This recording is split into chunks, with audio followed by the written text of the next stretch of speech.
Sa padayong suporta sa LGU Bayawan sa edukasyon, padayon usab ang pagtanyag og mga scholarship programs. Gani, baguhay lang gipahigayon ang duha ka mga kalihukan sa mga LGU scholars, ang team building activity ni adtong Hulyo 22 ug ang testimonial dinner ni adtong Hulyo 26 tuig 2025. Pinaagi ni ini nahatagon og dugang kina-advance sa Learning and Development Team sa HRMDO Bayawan ang mga scholars aron mas magkahiusa ug magpadayon sa pagkabot sa ilang mga pangandoy.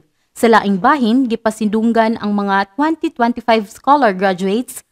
Atul sa testimonial dinner, diin pipila kanila ang mihatag og testimonya apil na usab ang usa ka ginikanan nga mipadayag sa ilang dakong pagpasalamat sa programa sa LGU Bayawan kay kini nakatabang sa ilang anak ug sa kinatibuk-an sa ilang pamilya. Sa pag-abli sa klase sa kolehiyo karong Agosto, padayon ang pagdawat sa mga aplikante sa buot mamahimong scholar sa LGU Bayawan, diin makadawat og 1,500 nga allowance matag bulan. Alang sa dugang kasayuran, may tungod niining scholarship program, bisitaha ang CCMDO Bayawan Facebook page o ang City Cooperative Manpower Development Office kung CCMDO sa BCTLDC Building, Cabcabon Hills, Bayawan City.